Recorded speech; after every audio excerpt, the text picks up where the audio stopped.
जहाँ इच्छा त्यहाँ उपाय भनेको हो रहेछ। मलाई चाहिँ मेरो सुपारी फुलको बेर्ना भएन, यो पटक के गर्ने होला भनेर धेरै चिन्ता लाग्थ्यो। ठ्याक्क हिजो भिडियो हालेको म्यामले हेर्नुभएछ अनि म्यामले मलाई मेसेज गर्नुभएको थियो, म्याम मेरो घरमा छ ल्याउन आउनु होला, म भोलि स्कुलमा ल्याइदिन्छु भन्नुभएको थियो। अनि म चाहिँ बिहान भ्याउन्न भनेर दिउँसो केटाकेटी स्कुलबाट आएपछि गएको थिएँ।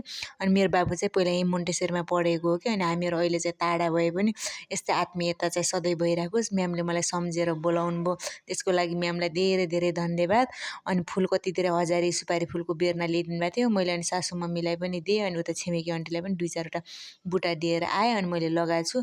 अनि म्यामले अझ मेरो घरमा छ अरू सो प्लान्टहरू पनि छ, म्याम आउनु होला शनिबार आइतबार मौका पारेर लैजानु होला, फुल जस्तो भन्यो त्यस्तै छ भन्नुभयो। अब यसो मौका मिलाएर जान पर्ला। मान्छेले चाहेपछि हर कुरा सम्भव रहेछ कि, नहुने भन्ने केही छैन। चाहना पर्यो, इच्छा शक्ति हुन पर्यो। त्यो भएपछि कहीँ न कहीँबाट जसरी पनि भइहाल्ने रहेछ। मैले यति चिन्ता लाग्थ्यो अब सुपारी फुल के गर्ने होला तिहारमा भनेर, तर भइहाल्यो।